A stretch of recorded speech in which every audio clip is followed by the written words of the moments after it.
bear and nothing to win, nothing to win. Could you believe? Could you believe? Could you believe? Could you believe?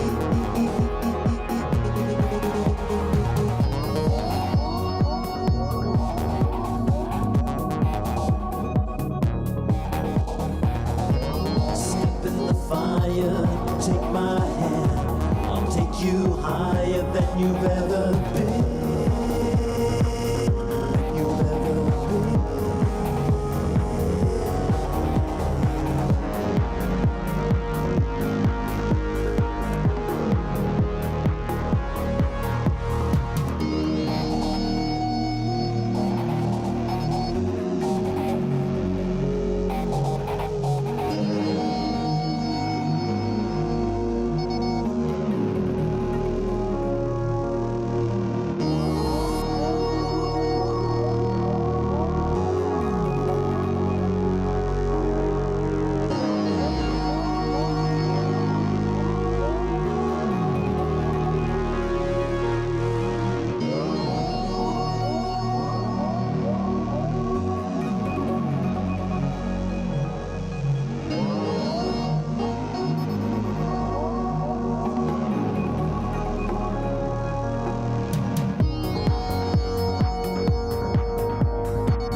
Oh yeah.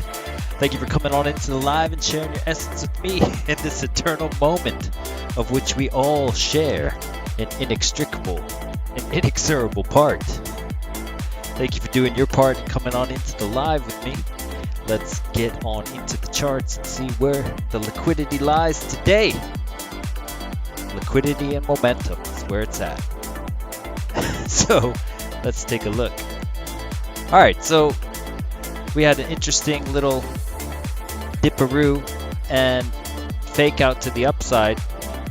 So let's go see how that played out in a minute. I just want to see how this, it's interesting. If you go to the daily, we've just been staying in this kind of channel across here, but we're meeting with the resistance on this downward sloping diagonal fib. Can we break through it, or are we going to come back down and go to the bottom here?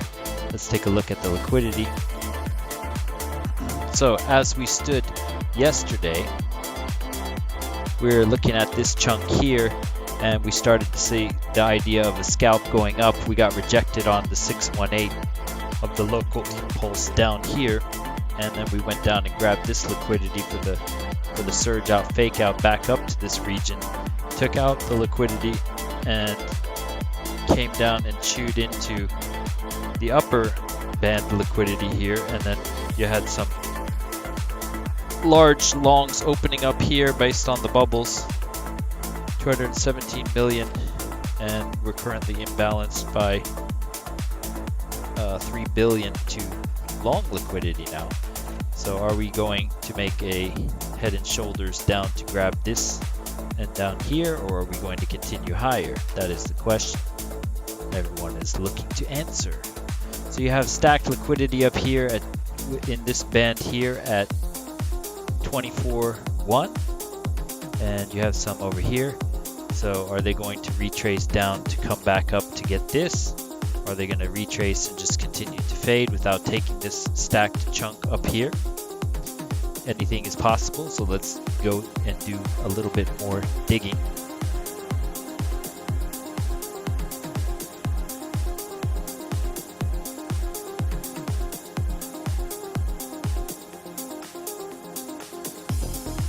How y'all doing today?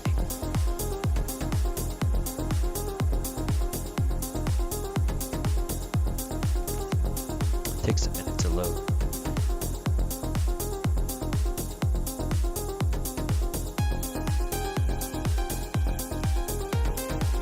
Let's go to 4 hour here. While it's loading. Alright. So in the immediate 12 hour I don't really like so much just because it's only 12 hours of data. Let's go to the 7 day. See how it stacks up there.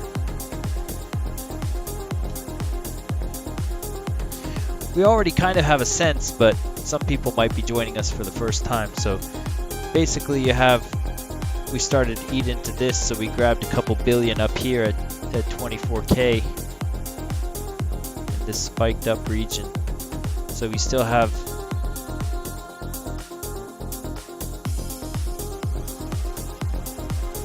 about 20 billion up here to take up in the 24.4 region if we were to go take that. And if you're just looking solely at this time frame, you'd see like, whoa, it looks clearly we're in balance to continue higher, and that's a possibility. But if you don't look at the other time frames, you don't see how it stacks up beneath as well. So this is why you get the drag. It's all the liquidity pools combined that create the indecision here. So we got to find out where the aim is hidden for the day. So you got double digits of liquidity down here below 22. We kind of already did this yesterday, and we found that there was a good amount down there. And you got double digits above here at 25, and single digits in the billions leading up to 25. And this is on the 1 month time frame. So on the 1 month time frame, it's looking like there's more down here than up here, although you do have some up above too the entire way, and you have a lot down below as well. Going to the 3 month, we're going to try to speed this up a little bit.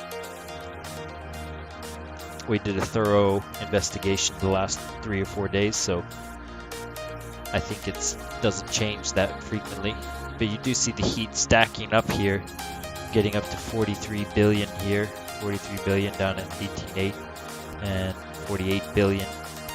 So clearly on the 3 month, you have this real thick caked up double digits, getting into 30s, 40s billions around here at 21K. So if you break this, clearly they're targeting down into this region. So if you target below, 24,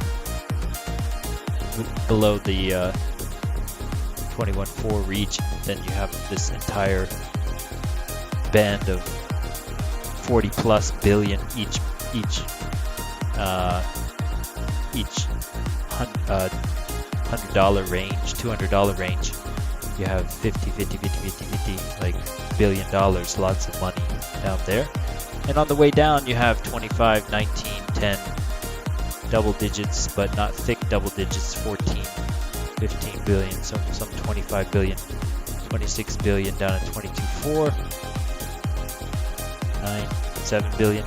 Up here you got 13, 11, 8, 5, 10, 11, 6. So leading the way up here is not as thick as it is kind of leading just down below at 22.4. You got some of those thick bands up here, but not nearly as thick as this on the 3 month. We already looked at how the yearly was. The 6 month is very similar to the yearly, so we're going to skip the 6 month and go directly to the yearly now.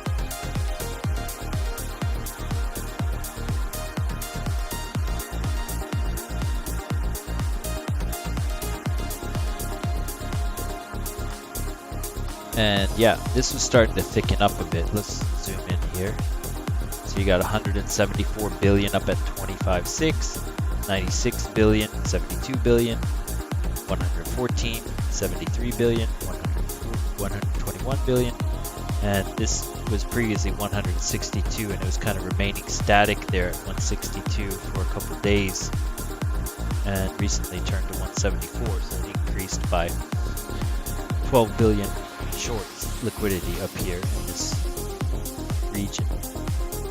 And down here you got 39, 33.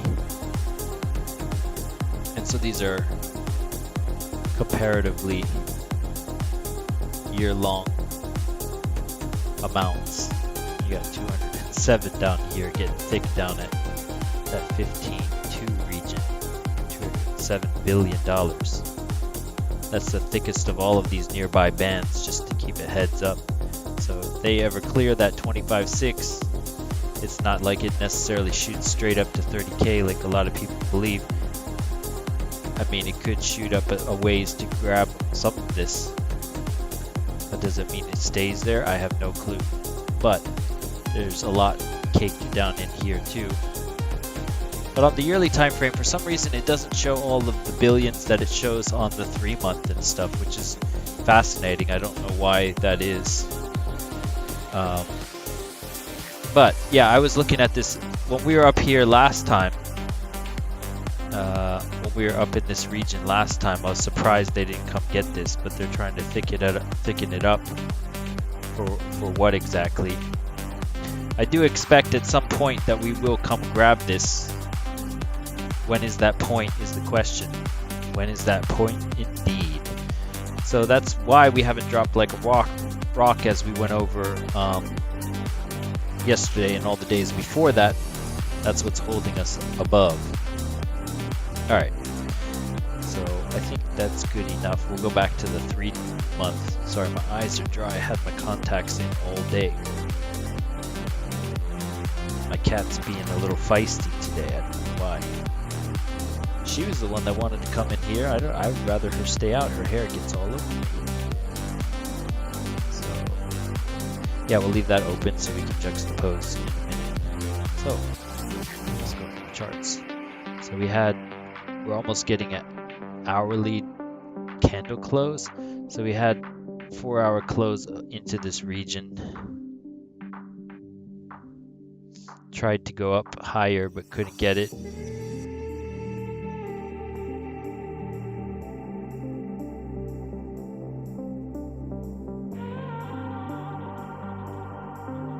Are we going to come down to this gap here on the hourly and kind of take out that thing I was seeing here, this 217 million at 23.57?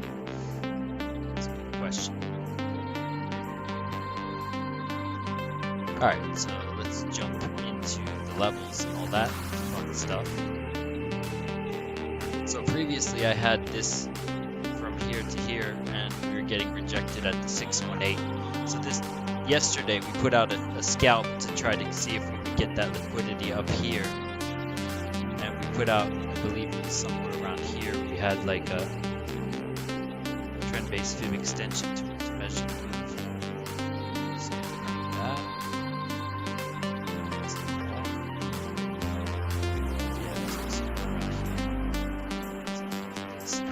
We got rejected at the 706, which also coincided with the 0.65 here. So you had 2 attempts to take profit on the scalp, which did play out and not hit the stop loss. And then we got the hard rejection. And you had basically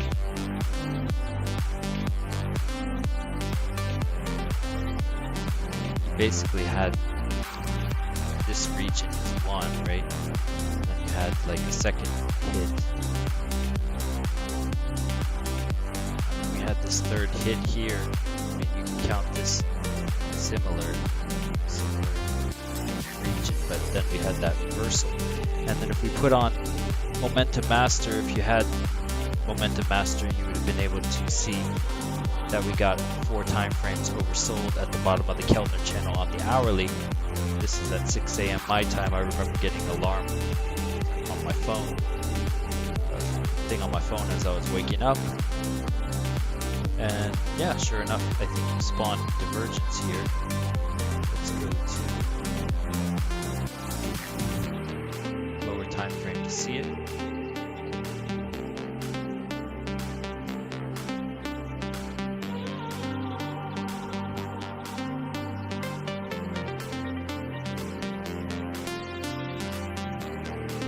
Yeah, you got the divergence. So you had the money flow and the RSI divergence here, and a rising sun, and a crossover event on the MACD. So this is your nice entry zone. Inverted head and shoulders. You had the head. You're looking for the right shoulder. You had the baselines cross in your favor, and sure enough, it took us out.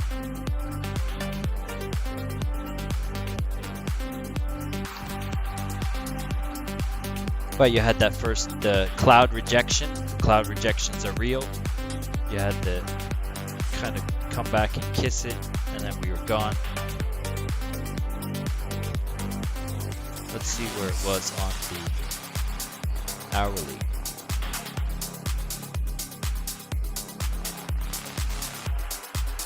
So it surged through the cloud, even with the thickness here. This is a clear liquidity grab to fuel their upside. Alright, and so as we talked about yesterday and the day before yesterday, was that if you do break through the cloud clearly like this, you break through and then you come back and you kiss it and then you continue. So if you come back and this starts to curve in a manner where it's like, let's say it's like doing something like that, and then you go and you hit the cloud, that's like a really good long entry. If the shorts start stacking up here, naturally we chill out and we wait for that retest zone for the confirmation. And on the hourly time frame, by the looks of it,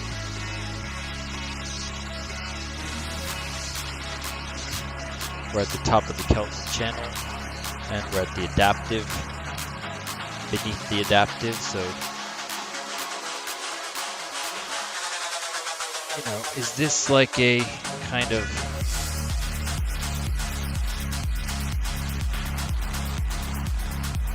like a double top kind of cat ears situation? We've had cat ears similar to this before. Just point that out there, but you have like 1 and 2, then it starts to fade, bearish retest down. So you have these 2 hits, kind of M pattern style. Just saying. You got the 4 hour, kind of came down a bit. The 4 hour was a little bit high. It closed and gave some of the stochastic data back. So let's see this, how it turned out.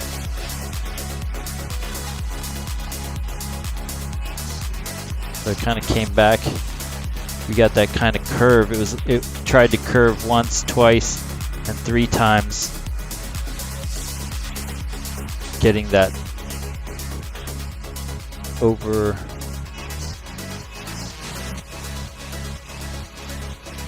the higher time frame and the lower time frame. Let's throw these back on again. So you have the kind of interaction from the hourly time frame now kind of coming up, convincing the 4 hour to get some momentum. And once again, you're seeing how that daily is starting to thin and kind of curve up. So are we starting to see this, you know, rise at this point? We put out the idea of the possibility of the S&P kind of going up from a region.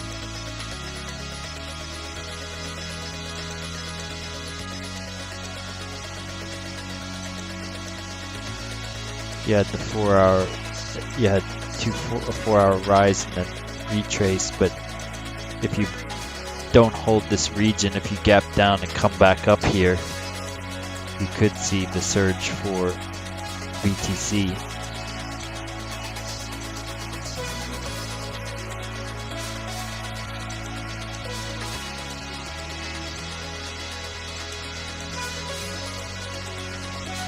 Kind of have that inverted head and shoulders.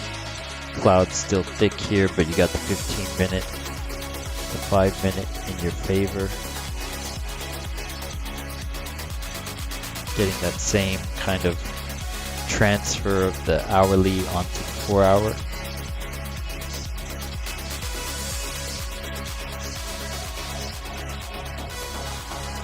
So let's go back. So the 4 hour is getting overbought. Let's look at the 6 hour. Sorry, let me turn off the higher time frame while we're here.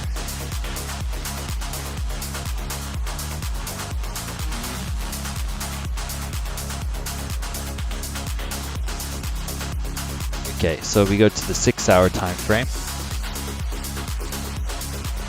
6 hours now overbought. You got that kind of double top we were talking about, kind of coming up a little bit. And you also met with resistance on that cloud. So you hit this cloud and you're getting rejected off the 6 hour cloud. The 12 hour cloud was the thing that was in our favor that we tried to reclaim. We fell out of it to the outskirts of it, and then we came back, and now we're trying to rest nicely on top of the cloud again. If we start to fall back into this, then this starts to curve.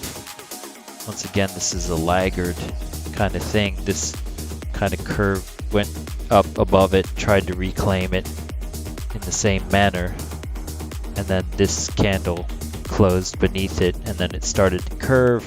This one is thicker, obviously, than it was here. But you go back and you juxtapose these points where it did that, where it fell out of the cloud and came back. Where did it do that again?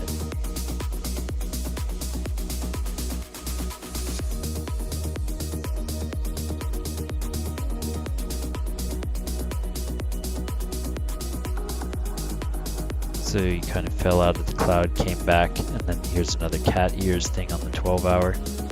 So you see these ideas of falling out of the cloud, coming back. It's kind of like a struggle bus kind of thing. And the 12 hours moving up there, it got past the MACD.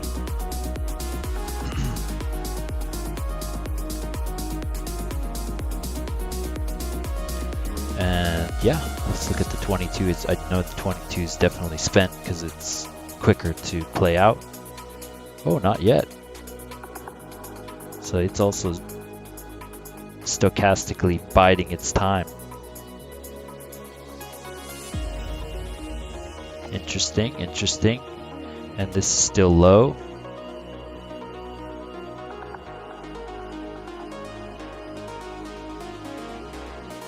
So you're at this value here.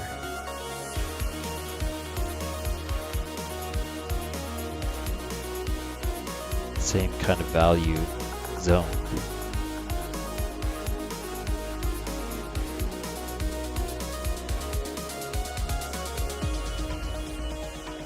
And going back to the 4 hour. So does the 4 hour get pinned or reset? To pin or not to pin, that is the question. Whether it is nobler to squeeze the shorts or drop to the downside. To profit, to loss. Got the tweezer. Tops kind of forming if this 4-hour resets, and you get the hourly. Oh, so I was talking about how I had this previously here, and then we had the rejection to get knocked out.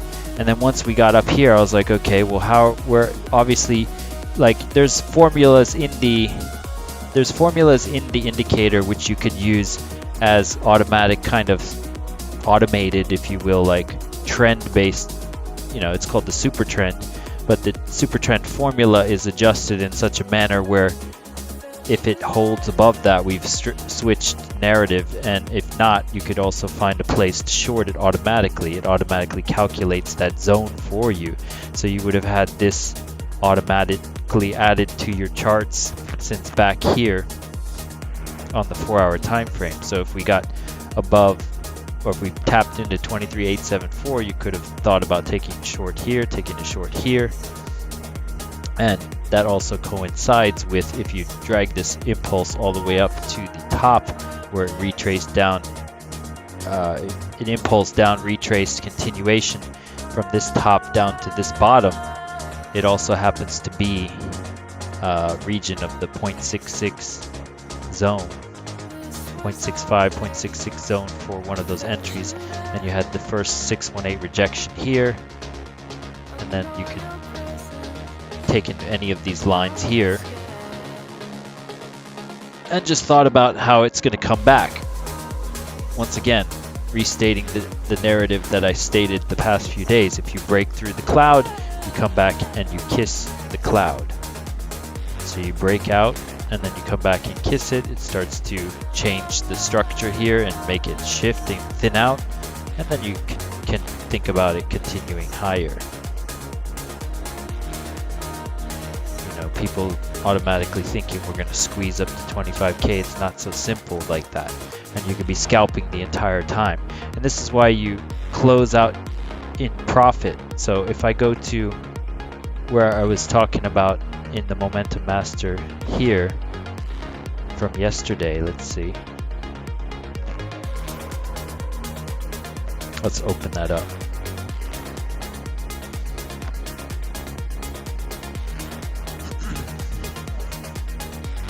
So essentially you had the rise, retrace, and then the entry around here, and then you had two chances to see the rejection on the impulse, retrace, take profit region. We were aiming at here, but that doesn't mean you shouldn't lock in your gains and consider going to the other side when we had this rejection on the weighted moving average here. You got to be flexible in these types of scenarios.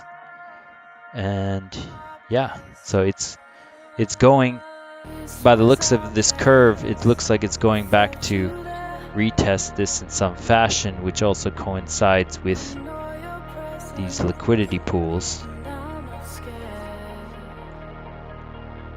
This is the v3.aggr.trade. I'm worried it's going to lag my connection, so I'm testing it out today to see if it gets clear connection or not. That way I can leave it open in the future.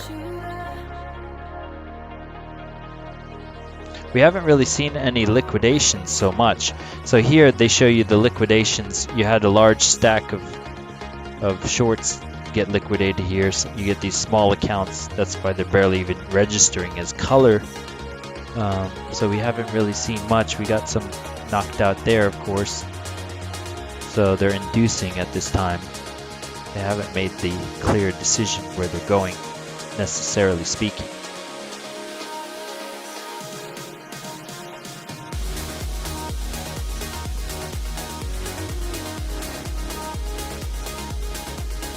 But if you ask me, it looks like this is our target at the current time in question. They just went and knocked out that $20 million here.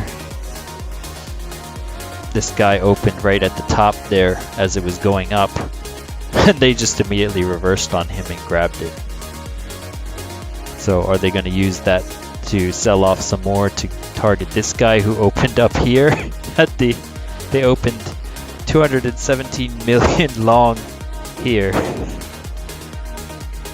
You don't buy green into green candles, you buy at the bottom, you sell at the top. Sell at a premium, buy at a discount. It's not that hard to understand. But they induce emotion in such a manner with FOMO that people do it anyway. So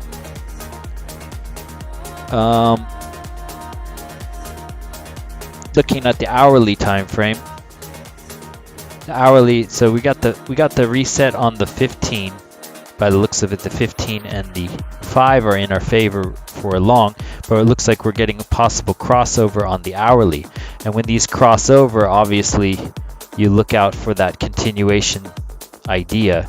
You have the baselines above the price that's showing fatigue. So when you see this type of thing,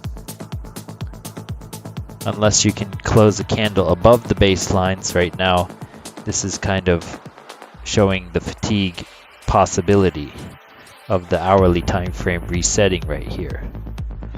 If you look at B, you kind of had bearish divergence on the money flow here at the top too. Bearish divergence on the money flow.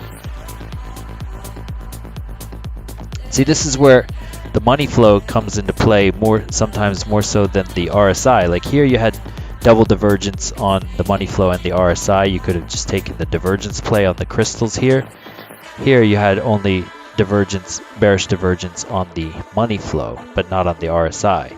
So there's times where the divergence on the money flow is the thing to look at, but you don't have it on the RSI, so are they taking profits looking to re-inject it? Slightly getting more money flow to come back in as we go down. So once again, the money flow index is this gray line, RSI is this line. So you're seeing the money flow come back in as the RSI is going down. They like to gravitate back to each other. You get above, they come back down. You get below, they come back up. You had this bearish divergence on the money flow after you surged up like that.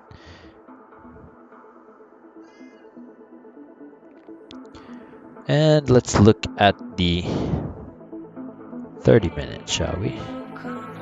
So you had that there, you had clear bearish divergence on the RSI too. And you got a reset stochastically, but now you have the Williams crossing over possibly with the MACD kind of telling you might have this fizzle out a little bit here. Get pinned.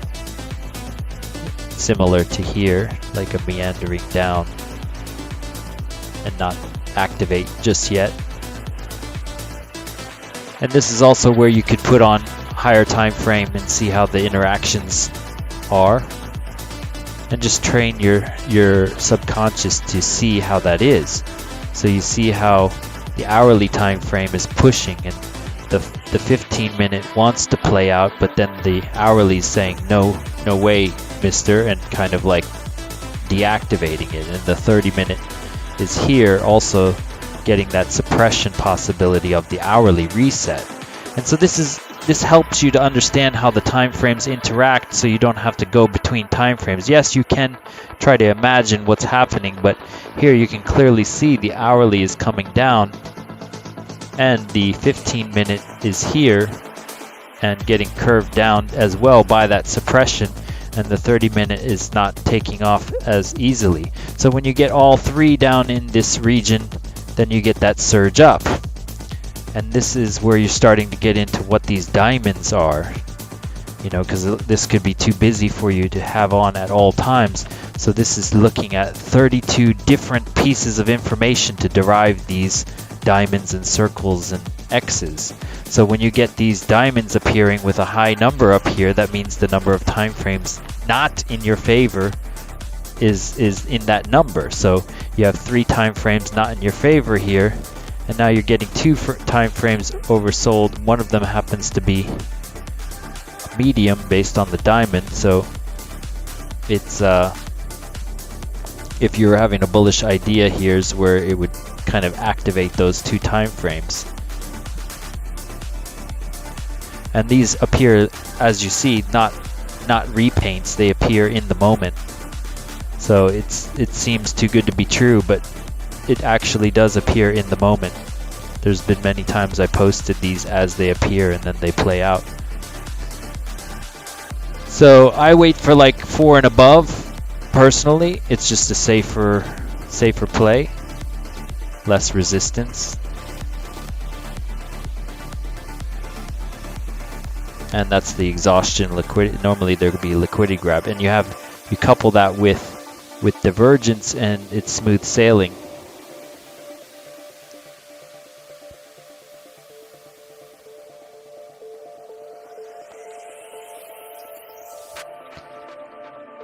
So we broke beneath the cloud on the 15, which is going to start to curve that, similar to this. And you can come back and retest it or reclaim it.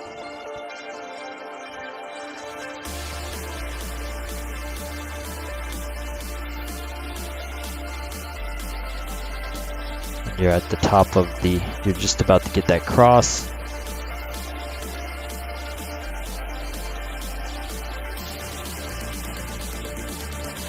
So for all intents and purposes, like if we do the fair value gap thing, let's say you don't have high block. Once again, you know, you have these candle that surged up, and we basically didn't go into this at all. So that's like a pool of liquidity, right?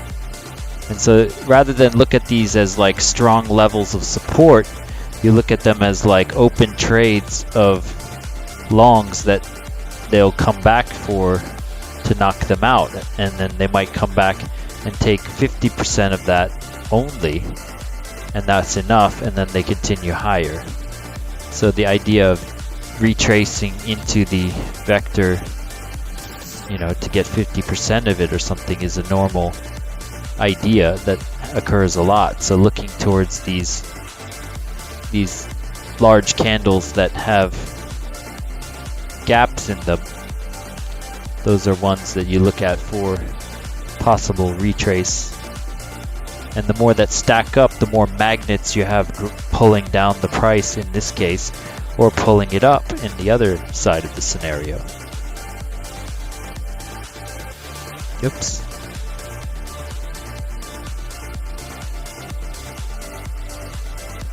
So you're getting that 3 with the circle, so the lower time frames are getting in your favor. The third time frame, what's the third time frame right now? So it's not the, is it the 22? Ah, it's the 22, that's what it is. The 22 has just been secretly staying low, and that's why I was like expecting it to be higher, but it's not. Wait, what? Yeah, so this is still in a low position. So this is your curveball that could throw a curveball to the sauce. That's why it's a 3 rather than a 2 right now. It should be a 2 circle based on the 15 and the 5, but it's actually a 3 because of the 22 hours also in your favor for long. So that's what these little symbols represent, is overbought and oversold on multiple indicators, which is why it tends to do what it says. Gets red and it chills out, gets green and it possibly goes up. So let's do a retrace, try to look for confluence within this local pocket here. So this local pocket also happens to be, you know, this bearish trend-based fib extension to the downside, that if it doesn't pass through that, and this happens to be a bullish order block instead, then you could see these areas of interest.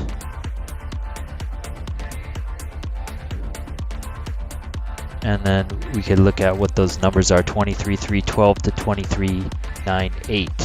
23,312. Okay, so that's 330, 23,330, 23,314, 312. Now we're getting right down to it. So right around here, this region would be where they clear up everything that they're aiming at in terms of this $3 billion imbalance right here, and they come back into this zone,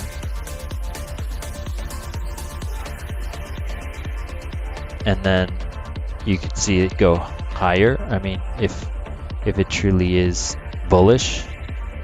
This is all consolidation. It's really hard to read this price action when it's going like this. So you have to be using all these tools at your disposal to try to get a read on it in advance. We were talking about it going up and fading.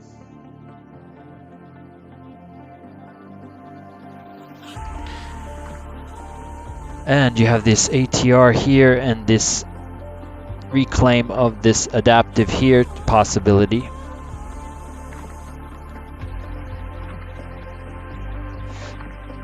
So let's just look for some divergence and Williams confluence. So you got the MACD and the Williams coming down here in a nice position, but you're getting that suppression as we talked about from the higher time frames, preventing you from taking off. You broke through the cloud.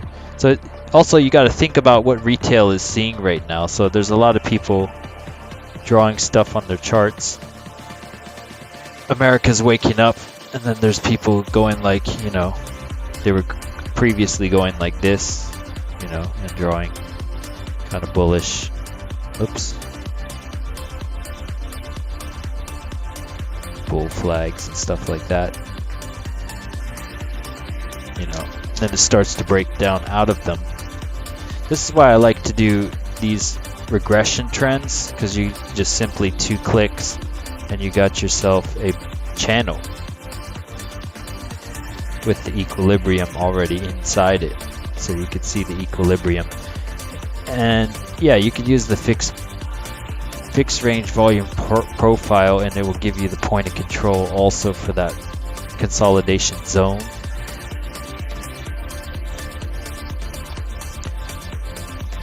There's multiple ways to skin a cat, but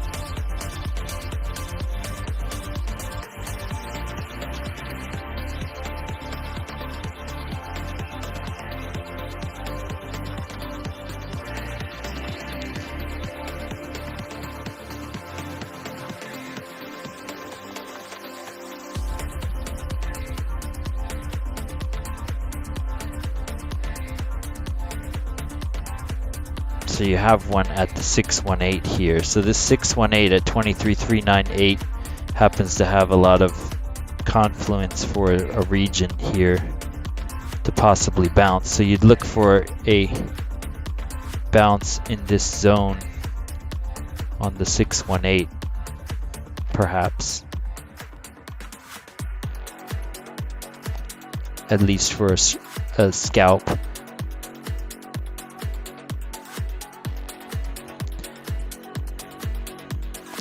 The cool thing you could do if you had Momentum Master on your own. The idea of Momentum Master that I like is that you don't need anyone else. Once you know how to read it and you know that you're at the bottom or the top of these channels and you see these time frames overbought and oversold, you can make the decision yourself to enter. Similar to what we did yesterday, and you just set your stop loss using the stop loss calculator and you just give it a shot. And you follow your rules, and you should be more profitable than losing. And yeah, if you manage your risk properly, then you'll be banging it out without a guru. Be your own guru, you know what I mean? So these streams are not meant to give you signals, they're meant to give you how to read the indicator so that you could eventually do this yourself. I don't want to be your guide, I want to be your person to free you into taking your own trades and trusting yourself. You know, I want to provide something that provides you confluence to just smoothly ease into the trade with very little to no drawdown, and it just comes right in the direction you want. And then you learn to trust these dots and the number 4 and above.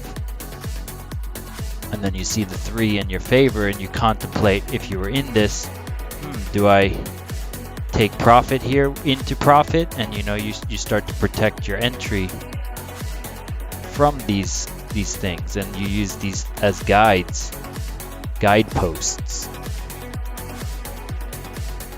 That's the idea. That's the real idea here. I wanted to share something funny. It's not related to crypto at all, but I was watching it before this. There's this funny anime that they generated called Rock Paper Scissors, anime Rock Paper Scissors, and it's so over the top, it's hilarious. If you go to corridordigital.com and just check out this Rock Paper Scissors anime short that's only 7 minutes long, it's so hilarious. They're fighting for the kingdom using rock, paper, scissors. Hilarious. So, yeah. So, you wouldn't want to enter the longs up here because this is where they trap a lot of traders. So we're just going to watch how they do that. So you see how people enter here. You can see the dots where they enter. The green is long and the short is red. So the green guys entering green as they enter. $217 million entered at 23.95. Like as you broke up into 24K, they went long and then they said thank you, and they just immediately went back to grab some of their money, and there's their liquidation points. And yeah, you just don't want to be those people that get induced into the FOMO mindset. You want to be patient, you want to chart it out, you want to use Fibonacci, and Fibonacci will take you to the promised land. So Fibonacci is really easy. You could set multiple things for Fibonacci, like I have the pocket and basic. So these will put too many lines on your chart, although you can use this 236 entry, write it down to the golden pocket, reassess at 5. I aim at 618. A true spike beyond that, you can get 706, and then you have 786 and 886. But that could get to be too much, so you just look at the pocket only. And you could save these as templates and kind of like aim at, you enter your target and you aim at the target, and then you wait for it to come to you.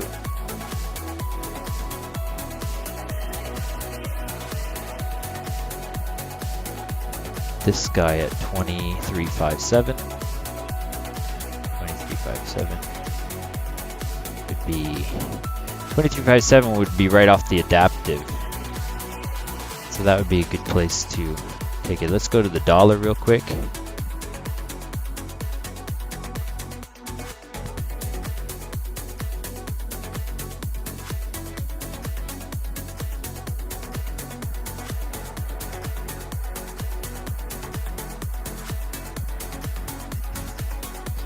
So on the local pocket here, you have the 706 region / adaptive and weighted moving average bullish order block bounce idea with a 5 time frames oversold idea on the dollar. So you could see a bounce on the dollar here on the 12-hour time frame, and we're seeing we haven't even reached up into the previous resistance zones just yet. So we could see the dollar kind of move up here. This coincides with the liquidity idea of this getting knocked out, because Bitcoin would be inverse to this. So if the dollar goes up, then the Bitcoin would go down. So you'd be looking, is this going to bounce at this region or not? It closed right on that 706 area, went a little bit below onto the adaptive moving average and starting to come back up from this. If we go to the 15-minute,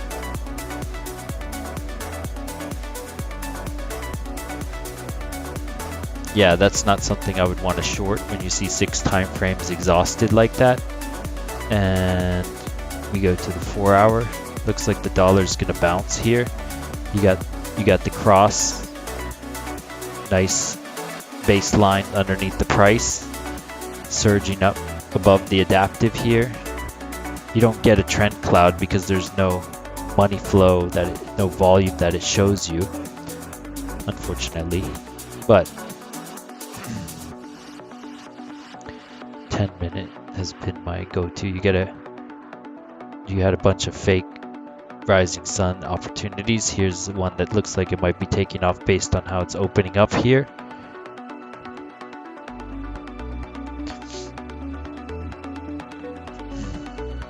So what you want to catch is momentum. You want to remove the idea of up equals good and down equals bad. Remove it. It doesn't matter. It really doesn't matter. You want to catch momentum as it shifts in the direction you catch it. So you want to catch it here and you want to catch it there. Period. End of story. It doesn't matter whether it goes up or down. It will always go up and down. So the dollar going up, I don't care about the dollar or the value of the dollar. I don't care about the value of Bitcoin. I just care about catching it here and catching it there, as anyone should. So being a Bitcoin maxi where you only root for Bitcoin to go up is silly. It will do what it's going to do when it's going to do it. Diversify your mindset into seeing both sides of the coin is a more freeing perspective, in my humble opinion. And yeah, so this is 6 time frames to the upside for the dollar, so I'd say the dollar's likely to go up here.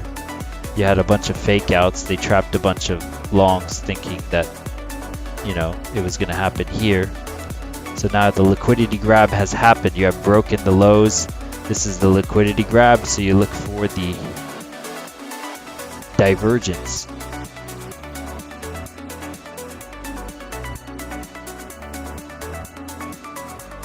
You got class C here. Let's look at a higher time frame.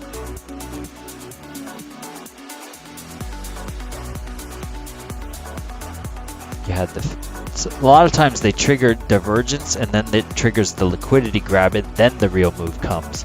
So divergence traders that trade the divergence which spawned here, they go up and then they trap them and then they go knock them out and then they go out. So they do this.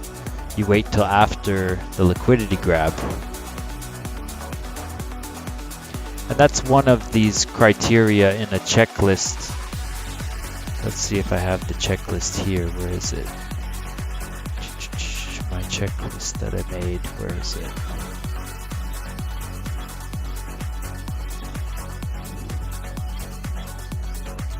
There we go.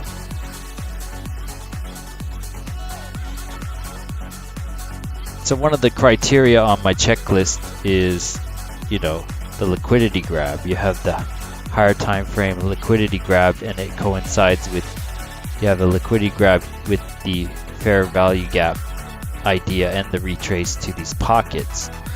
So that's for another time. We'll go over in more detail, but the liquidity grab is a good play to wait for because then it's safe to assume that the recovery is going to be nice and smooth. So are they going to get the rejection of the 618 here or reclaim it? The 1 hour time frame looks like it's just getting started with the 4 hour as well. The dollar could bounce here for real, and that would cause Bitcoin to go down. Oops.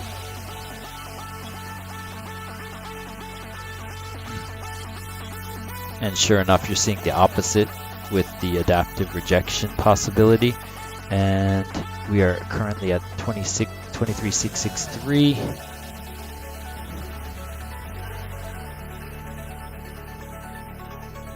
So they got that guy. 2357 is where we're aiming for that.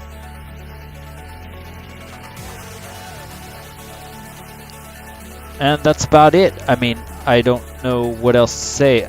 It looks like the dollar is going to go up and Bitcoin is going to go down, and at least you can reassess the levels here, as we stated at the 618 of that impulse up. And you have, what happened to my other one here? So you had There we go. Oops. So we had the other one that we put here. Wait a minute.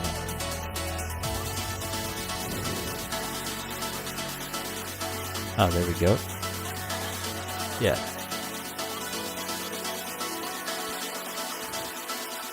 So we had the 618 rejection here at the tippy top here of this, from this impulse after the retrace here.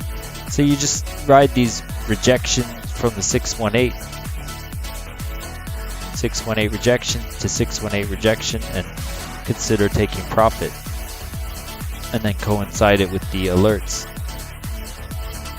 And so you have this nice shift on the trend cloud here on the hourly. It coincides with the 618 region quite nicely, so it will come back, retest that, and then possibly continue or bounce at that time or break through, one or the other. But based off the momentum of the 1 hour reset here, you're going to get this to come down, and hopefully if you're in a short, it cascades to the 4 hour and you go even further down, and then you go into more profit.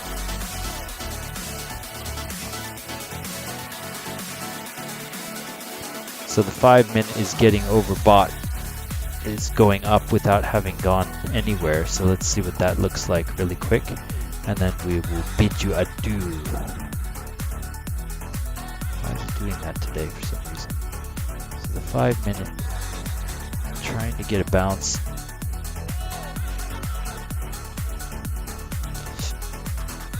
Bounce on the weighted moving average here. So why do I use the 200 weighted moving average over the 200 simple? It's a good question. I just back tested a bunch of stuff and found that the weighted one tends to have these weird gravitational things to it where it creates bounces, and then I started getting into the adaptive moving average as well, and so these two moving average have been pretty helpful to me, and they tend to gravitate closer to price, so you get more immediate reactions, let's say, than having to wait for a 200 simple. So that's one in a nutshell. Let's go take a look at total one last time, and then we will say goodbye.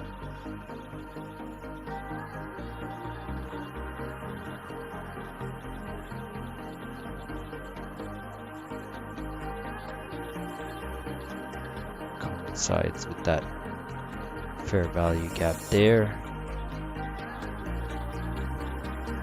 You got a 4 on this, but you got the curve happening here. Curve 4 5.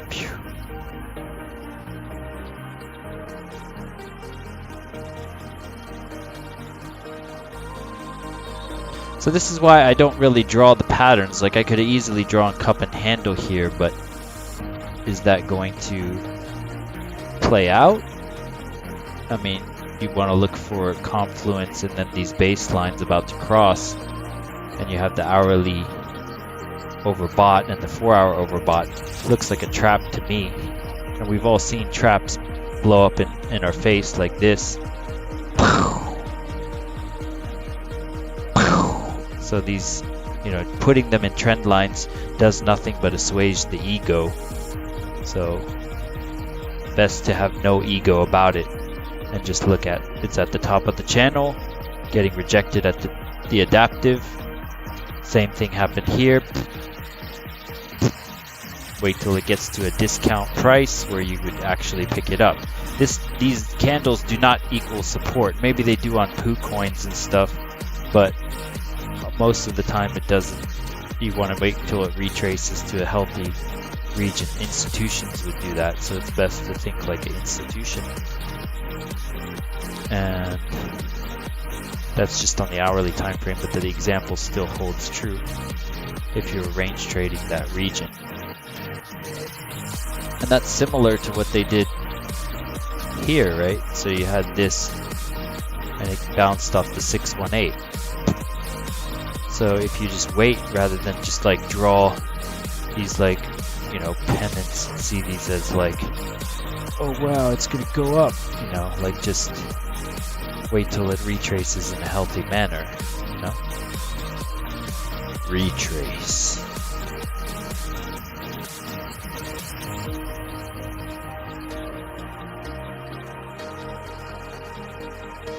And what did we say? You break through the cloud and you do what? You break through the cloud and come back to the cloud, and then you continue if you're going to continue. So you don't just continue up from there. It just doesn't make sense. So you break, same thing applies. You break through the cloud and you do what? You come back and then you retrace. So it's kind of works both ways, really. So we broke through the cloud, we come back, retest, go through if we're going to continue higher. I leave it here because I don't want to impose a belief onto anything, but it could go up here, it could just go fizzle out and continue down to here too. Could be cat ears, just like here. You never know. You just catch the level, hope it goes in your favor, and you can cascade it. And hope for the cascade, and mind the cascade, and mind your stop loss and the profit. And that is, my friends, is how we do it. So we would go to wait to see if it goes back to this region for a bullish continuation. So it looks like Tuesday was like a continuation of false move Monday in a sense, because we didn't really go anywhere. We just kind of like from Monday to Tuesday we went down, Wednesday we went up. So we haven't really done anything. It's just consolidation within this range. Thursday is probably going to be more of an explosive. Thursday and Friday are going to be the explosive run for profit days. So if you hedge your bets and you were short here and long here, you're smooth sailing, trimming as you go. So looking at the levels is key. 618, my friend, 618. Ladies and gentlemen, thank you for coming on into the live and sharing your essence with me in this eternal moment of which we all share an inextricable and inexorable part. I thank you for doing your part and trade safe. Peace, ladies and gentlemen. Peace.